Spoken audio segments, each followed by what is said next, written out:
3 мільйони 900 тисяч гривень. Таку суму виділено на ремонт моста через річку Бистриця-Надвірнянська, що у гірському селі Зелена, розповідає заступник голови Івано-Франківської ОДА Василь Івасик. За словами чиновника, проектно-кошторисна документація вже виготовлена. Як тільки впаде рівень води в річці, фахівці приступлять до роботи.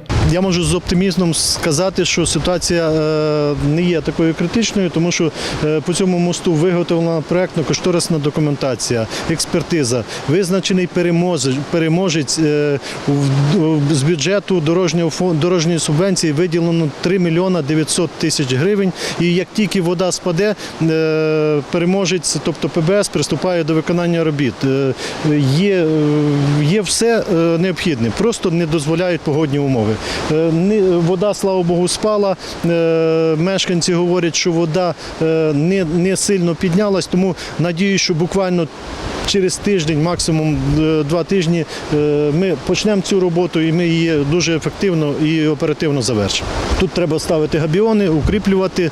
Є відповідна документація, яка потребує габіонне укріплення. Руйнування моста через річку Бистриця розпочалось повінню ще у 2008 році. З того часу, розповідає сільський голова села Зелена Віталій Хопта, громаду годували тільки обіцянками. Було розмито перехідні плити при в'їзді до моста протяжністю 100 метрів.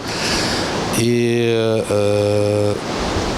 тоді силами громади і адміністрації було встановлено тимчасовий переїзд через річку Бистрицю до населених пунктів Зелена, Бистриця і Максимець. З 2008 року нас годували обіцянками. Кожного року ми чекали на те, що рано чи пізно почнуться якісь будівельні роботи.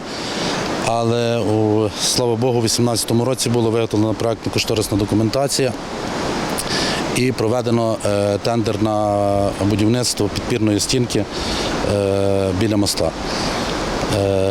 В 2019 році кошти були виділені частково, і виконавець робіт, який мав приступити до робіт, не розпочав, так як не було виділено повної суми коштів. У 2020 році були додані кошти з Кабінетом міністрів для даних видів робіт.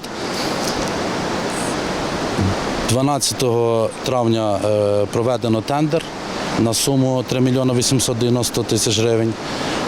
22 травня було заключено угоду про даний вид робіт з підприємством ТОВ ПБС.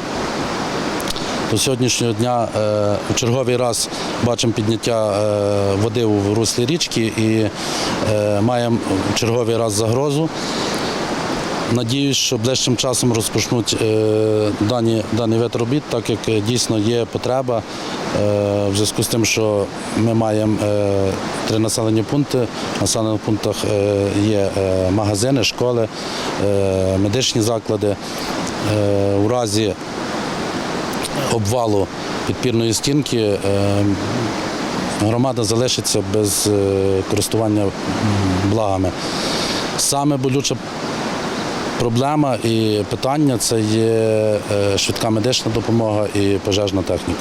Окрім ремонту моста, також у цьому році заплановано ремонт дороги Надвірна-Бистриця. На ці роботи виділено вже 15 мільйонів гривень. Чиновники сподіваються, що вдасться залучити ще додаткове фінансування. Це буде капітальний ремонт автомобільної дороги Надвірна-Бистриця. Дійсно, згідно дорожньої субвенції, попередньо виділено 15 мільйонів. Зараз ми зробили зміни до дорожньої субвенції. Ми ще додатково виділяємо кошти на цю дорогу.